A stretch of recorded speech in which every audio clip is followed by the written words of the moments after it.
Everyone, good morning. কেমন আছো সবাই? আশা করি অনেক ভালো আছো, সুস্থ আছো।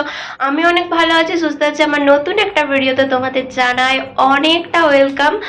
আর আজকে হচ্ছে সরস্বতী পুজো, তো আজকের ভিডিওটা একটু অন্যরকম ভাবে শুরু করলাম। আজকে হচ্ছে আমি ক্যামেরার সামনে এসে তোমাদের সাথে কথা বলছি। অনেকদিন হলো ক্যামেরার সামনে আসা হয় না, আর মানে অনেকদিন ভিডিও করিনি, তো আজ হঠাৎ করে শুরু করেছি, তো সেই জন্য একটু কিরকম লাগছিল। তো ভাবলাম আজকে যে চলো তোমাদের ক্যামেরার সামনে এসে আজকে কথা বলি। আর এরকম ক্যামেরার সামনে এসে যদি তোমরা পছন্দ করে তাহলে তোমরা অবশ্যই আমাকে কমেন্ট করবে। আমি কিন্তু রোজ কিন্তু ক্যামেরার সামনে এসে কথা বলবো। আর আজকের ভিডিওটা কিন্তু এখান থেকে শুরু হচ্ছে। তো চলো আজকের ভিডিওটা বেশি বকবক না করে আজকের ভিডিওটা শুরু করি। আশা করি আজকের ভিডিওটা দেখতে তোমাদের খুব খুব খুব ভালো লাগবে। অনেকদিন পর কিন্তু আমি হচ্ছে ক্যামেরার সামনে এসে কথা বললাম, তো তোমাদের কেমন লাগলো তোমরা কিন্তু অবশ্যই একটা কমেন্ট করে জানাবে। তোমরা যদি একটা কমেন্ট করো তাহলে কিন্তু নেক্সট ডে থেকে আমি কিন্তু ক্যামেরার সামনে এসেই তোমাদের সাথে ইন্ট্রো শেয়ার করব। তো এই যে দেখো আমি কিন্তু এখন লেগে পড়েছি হচ্ছে এই যে একটা বড় যুদ্ধতে। তো কি হয় বলো না, হচ্ছে যা লোক হচ্ছে যারা করে অন্য আর বাকিরা হচ্ছে যে যখন কোনো পুজো টুজো আসে না, 2-3 দিন আগের থেকে ঘর পাকাতে শুরু করে, কিন্তু আমার বাবু ওইটা হয় না। আমার যখন যেটা কাজ মানে পরীক্ষা যদি আজকে হয় বাবু, আমি তার আগের দিনেই পড়তে বসি। তার আগে কিন্তু না, এরকম করে করে আমি যতগুলো পরীক্ষা ততগুলো দিয়ে দিয়েছি। আর এখন হচ্ছে এই যে এই পরীক্ষাগুলো। আর বেটুর জন্য তো আমাকে দিন রাত একবারে এক করে হচ্ছে সবসময় বিছানাটা বাগিয়ে রাখতে হয়, কারণ ওর এই যে কি নেশা আমি বুঝতে পারি না। ওই যে আমাদের এই ব্ল্যাঙ্কেটটা পাতা রয়েছে না, তো ওইটার নিচে না আমরা হচ্ছে পলিথিন হচ্ছে চিকচিকি বেটু যাতে শুশু করে দিবে, তো সেই কারণে হচ্ছে আমি চিকচিকি পেতে রেখেছি। তো বেটু কি করে জানো তো, ওই ব্ল্যাঙ্কেটটা তুলে তার উপরে একটা নিচে আরও একটা ব্ল্যাঙ্কেট পাতা আছে, তো সেইটাকে তুলে তার নিচে পলিথিন পাতা আছে, তো সেইটাকে টেনে টেনে বার করবে। কি যে স্বভাব আমি বুঝতে পারি না। এত বারণ করা সত্ত্বেও ও কিন্তু শুনে না। আর বাচ্চা ছেলে, ওর বা কইটুকু বয়স, ও যে বারণ করলে শুনবে? বুড়োকেও যদি বারণ করো সেই শুনে না, আর ও তো দুধের শিশু, ওকে তো বারণ করলে ও কি আর অত বুঝতে পারে?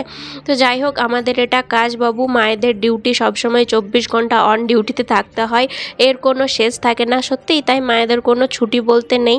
যখন মানে কি বলবো, এমন সময় আমার একবার এত বিরক্ত লাগে না যে মনে হয় আমি আজকে কিচ্ছু করবো না, খালি চুপচাপ ফোন নিয়ে বসে থাকবো। কেউ যদি আমাকে কিছু না বলতো তাহলে হয়তো সব থেকে বেশি ভালো লাগতো, কিন্তু এরকম একটা দিনও আসবে না যে তুমি ঘরে চুপচাপ বসে থাকবে, কিছু না করেও তোমার দিনটা পেরিয়ে যাবে। তো যাই হোক, অনেক বকবক করে ফেলছি। তো ঘরের কাজগুলো করতে হয়, এগুলো মায়েদের কাজ, রোজকৃত কাজ, মানে রোজের কাজ। তো সেগুলোকে তো মন দিয়ে করতেই হবে বলো। আর যতই বলি যে করব না, নিজের সংসার ভাই নিজেকেই দেখতে হবে। তো সেই কারণে হাসি মুখে সবসময় করতেও থাকি। আর আমার শ্বশুরবাড়ি হচ্ছে আমি যদিও বা কিছু না করি তাও আমাকে হয়তো মানে বেশি কিছু বলে না, অন্যদের মতো না কিন্তু যে আমি কিছু করছি না চুপচাপ বসে রয়েছি কথা শোনাবে 5টা 10টা, এরকম কিন্তু না, কিছুই কিন্তু বলে না।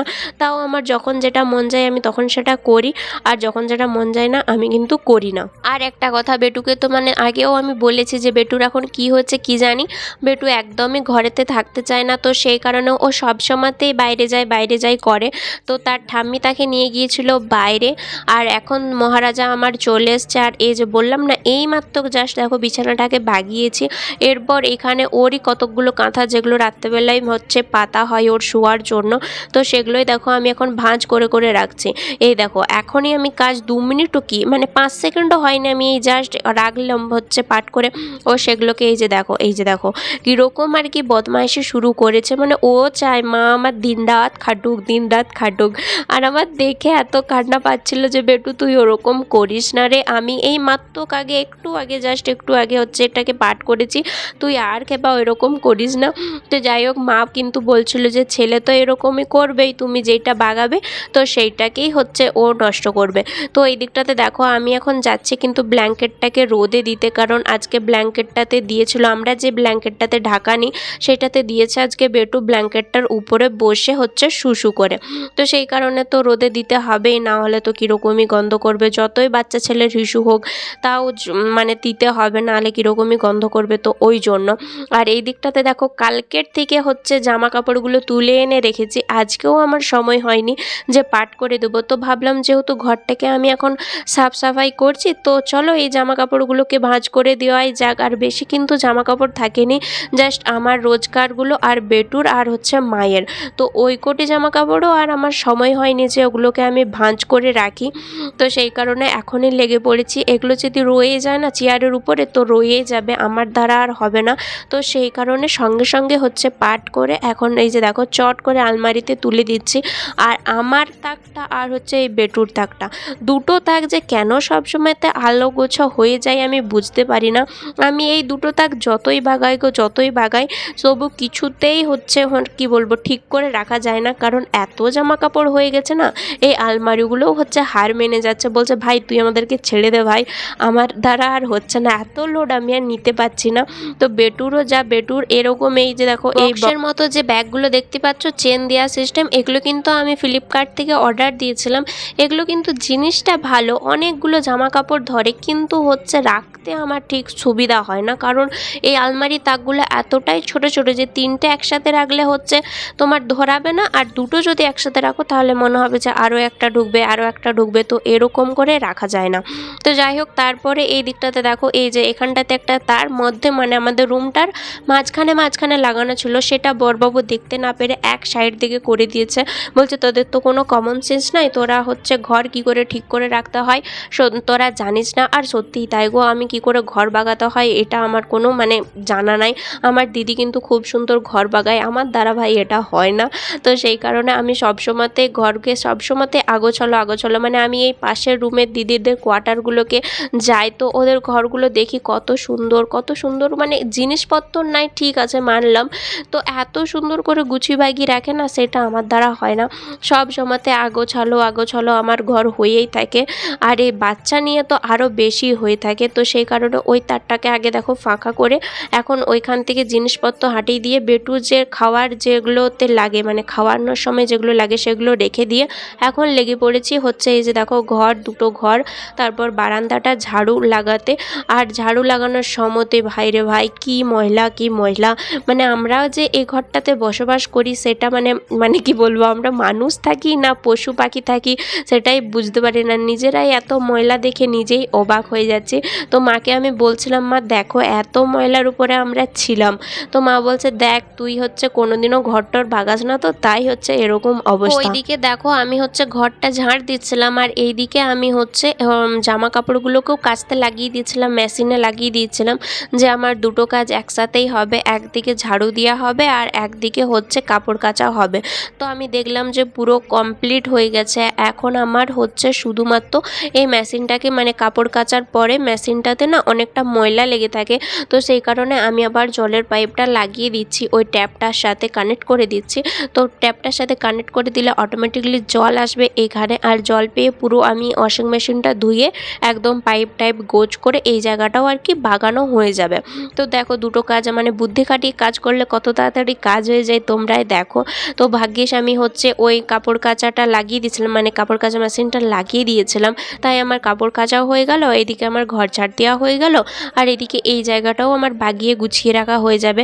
তো প্রথমে এটাকে তো ভালোভাবে ধুতে হবে, না ধুলে হচ্ছে নোংরাটা রয়ে যাবে, কালকেও আবার এই নোংরাটার উপরেই কাচতে হবে। তো সেই কারণে আমি কি করি, যখন কাপড় কাচা হয়ে যায় তখন হচ্ছে আমি ভালো করে ধুয়ে দিই, তারপরে কিন্তু রাখি। তো এইদিকে দেখো আমার এখন ধোয়া কমপ্লিট হয়ে গেছে, এখন আমি পাইপটাকে গোছ করে রেখে দেবো। আর ওই যেটা মানে কি বলবো যেটা খারাপ জল বেরো ওই পাইপটাকেও গোছ করে রেখে দিতে হয়, না হলে বাথরুমের দরজাগুলো দেওয়া যায় না ওই পাইপটা যদি লেগে থাকে। তো এই দিকটাতে দেখো আমার কিন্তু হচ্ছে ঘর ঝাড় দিয়া, তারপর বারান্দার এখানটা সবটাই পরিষ্কার করা হয়ে গেছে। এখন ওই ঘরটা থেকেও আমার বার করা হয়ে গেছে। এখন শুধুমাত্র এই ময়লাগুলোকে ফেলে তারপরে হচ্ছে আমি এই যে দেখো ময়লা ফেলতে যাব, কারণ এই ময়লাগুলো না ফেললে তো আমি চান টান কিছু করতে পারবো না। তো সেই কারণে তো ময়লা ফেলে চান টান করে এখন আমি লেগে পড়ছি সরস্বতী পুজোর ফল কাটিং করতে। আর বিশাল বড় করে কিন্তু করছি না, কারণ কোয়ার্টারে এই প্রথমবার আমাদের কাছে অত কিছু সরঞ্জামও নাই, আর আমাদের মূর্তি কিছুই নাই, শুধুমাত্র ফটো আছে মা দুর্গার। তো মা দুর্গার সাথে মানে আমাদের ঘরের যে মা দুর্গা তার সাথে তো লক্ষ্মী সরস্বতী তারপর গণেশ কার্তিক সবাই তো আছে, তো আমরা ওই ফটোতেই আর কি পুজো করি। আর জানো তো হচ্ছে আমাদের বাড়িতে না মানে মা দুর্গার মূর্তি ছাড়া আর কোনো মূর্তি পুজো করা হয় হয় না, আমি বিয়ের পর থেকে দেখে আসছি। তো সেই কারণে আমাকে জানো তো আমার বিয়ের পরে সবাইকার বাড়িতেই হচ্ছে কার্তিক দেয়, কিন্তু আমাদের বাড়িতে দেয়নি, কারণ ওই যে বললাম মা দুর্গার মূর্তি ছাড়া আর কোনো মূর্তি পুজো করা হয় না। তো সেই কারণে আর মূর্তি নিয়ে আসা হয়নি। এখানে যেহেতু মা দুর্গার কাছেই মা সরস্বতী আছে, তো আমরা ওই ফটোতেই আর কি পুজো করব, আর সেটাও আবার আমাদের বাড়ির বামুন দিয়ে। তো তোমরা দেখতেই পাবে মানে বাড়ির পুরোহিত দিয়ে। তো এই দিয়ে দেখো আমি হচ্ছে ফল কাটিং করে দিচ্ছি, আর হচ্ছে এই যে দেখো সদীপ মানে সলতে দিয়ে প্রদীপটাকে রেডি করে দেবো, আর হচ্ছে ধূপ দিয়ে দেবো। তো এরকমই আর কি টুকটাক করে ছোটোখাটো, আমি বেশি কিছু আয়োজন করতে পারিনি, কারণ কোয়ার্টারে অত কোথায় জিনিস পাবে বলো, সব জিনিসটা তো আর চাইলেই পাওয়া যায় না এখানে, আর এখানে চাইলেও তুমি পাবে না ওয়েস্ট বেঙ্গলের মতো। তো সেই কারণে হচ্ছে টুকটাক হচ্ছে যেগুলো পুজোর সরঞ্জাম আর কি লাগেই, এই যে মনে করো ফুল তো আমি অলরেডি আগেই তুলে নিয়ে চলে এসেছি। তারপর ফল কাটিংও আমার হয়ে গেছে, এখন আমি এই যে দেখো সলতে করে দেবো, দিয়ে প্রদীপটাকে লাগিয়ে দেবো। তো এই দিকটাতে দেখো তারপরও বেটুকে আর একবার মা নিয়ে গিয়েছিল, আমি যেহেতু এই দিকটাতেই ব্যস্ত ছিলাম, তো সকালের টাইমটা আমি পুরোপুরি বেটুকে নিতে পারিনি। তো সেই কারণে এই যে দেখো বেটু আবার চলে এসছে মহারাজা, আর এসেই আমাকে এই যে বলছে দেখো মাম্মা তুমি কি করছো। তা আমি বলি বেটু দাঁড়াও আর 2 মিনিট, ওরকম করো না তুমি, আমাকে একটুখানি কাজটাকে মানে বাগিয়ে নিতে দাও, তারপর আমি তোমাকে নিচ্ছি বেটু। তো এই যে দেখো বেটু আর কি দেখলো যে এই যে ক্যামেরা হচ্ছে, সেই কিন্তু আবার ও পিছে চলে গেছে। এখন এইটুকু ছেলে এত কিছু বুঝতে পারে, সত্যি বলছে আমি দেখে ওকে কিন্তু অবাক হয়ে যাই। আর এই দিকটাতে দেখো বাবা বললো তো আমি এখনই পুজোতে বসবো, সেই কারণে আমি এই যে দেখো প্রদীপটাকেও জ্বালিয়ে দিচ্ছি, আর তার সাথে দেখো ধূপটাকেও জ্বালিয়ে দিচ্ছি। আর জানো তো এখানে আমাদের কোয়ার্টারের এখানে পাশের একজন বাঙালি আছে, তো এখানে অনেকেই বাঙালি আছে, তো তারা কিন্তু বাবাকে বলেছিল তাদের বাড়িতে গিয়ে পুজো করে দিয়ে আসতে। তো বাবা কিন্তু গিয়েছিল সকালে 8টার সময়তে তাদের বাড়িতে পুজো করার জন্য। তো এখন কিন্তু চলে এসছে, এবার আমাদের বাড়িতে পুজো করবে। তো আর এরপরে যাবে কিন্তু বাবা মার্কেট, যেহেতু আজকে আমাদের রান্না পুজো, মানে সরস্বতী পুজোর দিন এই রান্না পুজোটা কাদের কাদের বাড়িতে হয় অবশ্যই কিন্তু কমেন্ট করে জানাবে। আমাদের শ্বশুর বাড়িতেও হয়, কিন্তু বাপের বাড়িতে হয় না, আমার দিদি বাড়িতেও হয়। তো এই যে দেখো আমি তোমাদের সাথে এখন শেয়ার করছি আমার লুকটা, যদিও আমি একটা এই সুতির শাড়ি পরেছি আর একটা এমনি সাদামাটা ব্লাউজ পরেছি, তো তাও কিন্তু কমেন্ট করে আমাকে জানাবে যে আজকে আমাকে কেমন লাগছে, কারণ আজকে অনেক দিন পর শাড়ি পরেছি তো সেই কারণে। আর এই দিকটাতে দেখো বাবা অলরেডি এখন বসে পড়েছে পুজো করতে, আর পুজো করতে যে কোষাকুষি আর কি, তারপর চন্দন টন্দন করতে গুলতে হয়, তো সেগুলো তো আমি কিছু করিনি, ওগুলো বাবা বললো যে আমিই করে নেবো, তো সেই কারণে করা হয়নি। আর এইদিকে দেখো আমি পুজোর ফুল টুল এনেছিলাম, কিন্তু তুলসী পাতা আর হচ্ছে দুব্ব ঘাস আনতে হয়, এটা আমার মাথা থেকে বেরিয়ে গিয়েছিলো, তো সেই জন্য বাবা বললো যা ওই কটি হচ্ছে তুলে নিয়ে চলে আয়। তো সেই জন্য বাইরে গিয়েছিলাম আমি আবার হচ্ছে তুলসী পাতা আর হচ্ছে দুব্ব ঘাস আনার জন্য। তো সেই কারণে এনে পরে এই যে দেখো বাবা এখন অলরেডি বসে গেছে পুজো করতে, আর এখন পুজো হয়ে গেলে তারপর বাবা কিন্তু যাবে মার্কেট। ईशारूपे विशालक्ष्मी विद्यां देहि नमस्तुते। ओम सरस्वती देवी सुप्रसन्न भव। ओम जय जय देवी चराचर सारे कुचजुग शोभित मुक्ताहारे वीणारंजित पुस्तक हस्ते देवी सरस्वती नमस्तुते।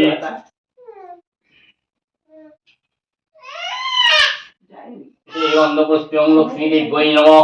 एते गन्धपुष्प्यं नारायणाय नमः। एते गन्धपुष्पेयं सरस्वत्यै नमः। एते गन्धपुष्पेयं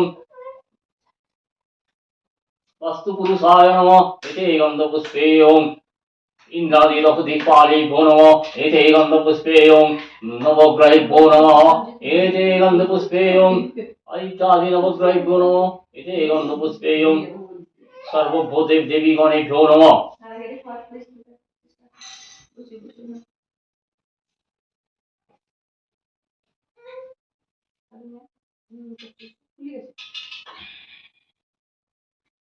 ओम अमृतप्रस्थनमसि स्वाहा। ओम अपानाय स्वाहा।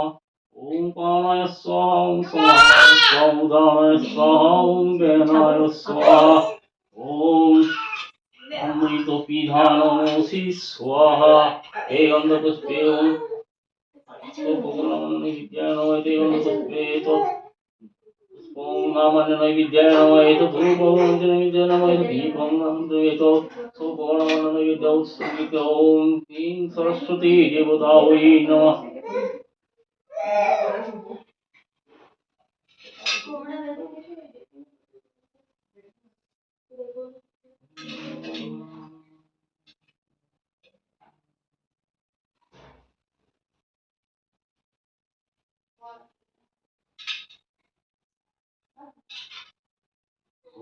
गुज्जाति गुज्जगोपत्थितं ज्ञानात्मकितं जपं तत्सर्वं देवी तत्प्रसादः सुरेश्वरी ओम सरस्वती देवी सुप्रसन्नो ओम नमः ब्रह्मदेवाय ब्रह्मन्महीताय जगद्गीताय कृष्णाय गोविन्दाय नमो नमः ओम नमः कृष्णाय পুজো কিন্তু কমপ্লিট হয়ে গেছে আর বরবাবু কিন্তু চলে আসছে ডিউটি থেকে। যেই মোটরসাইকেলের আওয়াজ পেয়েছি সেই আমি চলে গেছি দরজা খুলতে, আর আমি তার রিয়াকশান নেবার জন্য হচ্ছে এই যে দেখো দরজাটা খুলেছি। আর রিয়াকশানটা দেখো, আমি ভাবলাম হয়তো যে দেখে অনেক খুশি হবে, খুশি তো হয়েছে, বা কারণ হচ্ছে অনেক দিন পর আমি শাড়ি পরেছি তো খুশি তো হয়েছে, কিন্তু আমি ভাবলাম একটু আমাকে আর কি অনেক বেশি প্রশংসা করবে, কিন্তু না, দেখতেই পেলে মুখটা কীরকমই করলো। তো সে কারণে আমি নিজেই ওর মানে রিয়াকশান দেখে আমি তো অবাক হয়ে গেলাম। আর এদিকটাতে আমি এখন তারপর বসে পড়েছি দুজন মিলে হচ্ছে খাওয়া দাওয়া করতে। তো আজকে বিশেষ কিছু হয়নি, হয়েছিল পেঁয়াজ দিয়ে পোস্ত আর হয়েছিল কিন্তু ডিমে আলু তরকারি। তো এবার হয়তো বলবে আজকে পুজোর দিনে ডিম খাচ্ছ, তো আমাদের বাড়িতে আজকের দিনে সব কিছুই খাওয়া যায়, কালকে কিন্তু খাওয়া যায় না। আজকে হচ্ছে তুমি মাছ মাংস ডিম সব কিছু খেতে পারবে, কিন্তু কালকে তুমি খেতে পারবে না কালকে, কারণ পান্তা ভাত গরম কিছু খাওয়া যাবে না, আর হচ্ছে মাংস ডিম এগুলোও খাওয়া যাবে না, শুধুমাত্র মাছটা তুমি খেতে পারবে। তো এই দিকটাতে দেখো আমাদের খাওয়া তো হলো, এখনও অবধি আমার বেটুর খাওয়া হয়নি, তো সেই কারণে আমি বেটুর খাবার করব। তো এই যে দেখো আমি হচ্ছে ডাল বসাবো। এখন কিন্তু আমি বেটুর জন্য খিচুড়ি করি না, এখন শুধুমাত্র ওই শাক, তারপর হচ্ছে আলু আর হচ্ছে গাজর দিয়ে পরে হচ্ছে আমি ডাল বানিয়ে নিই, আর সেই ডালটা ও শুকনো ভাতের সাথে মেখে মেখে তারপর চটকে চটকে কিন্তু খাওয়াই। আর ওই জিনিসটা খেতে বেটু বেশি পছন্দ করে। একদম যদি খিচুড়ি করে দাও না, মানে চাল ডাল তারপর সবজি দিয়ে একবারে খিচুড়ি করে দাও, তখন কিন্তু ও খেতে চায় না। আমি অনেকবার করে দেখেছি, তাই কিন্তু এরকম করি।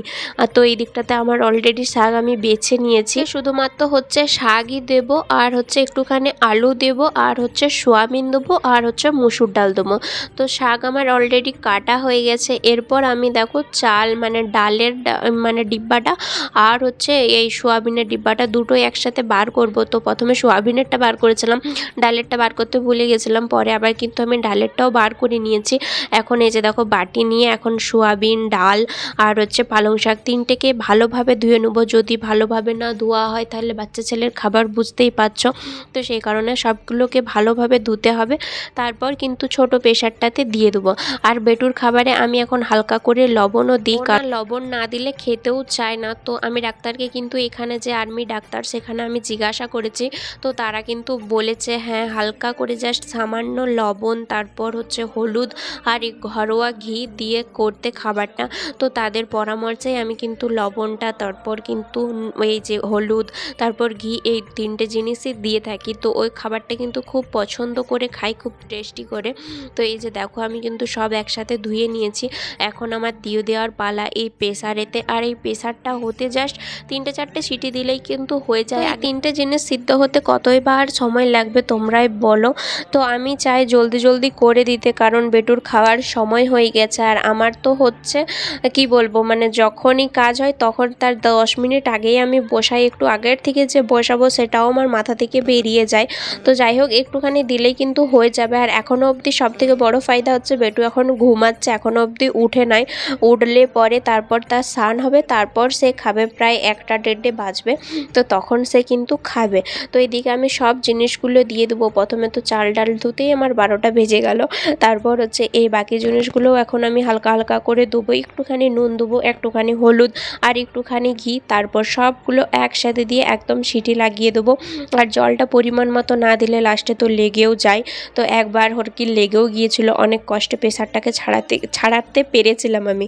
তো একবার যদি লেগে যায় বুঝতেই পারছো যে কতটা ছাড়াতে আমাদের দমটা পুরো বেরিয়ে যায়।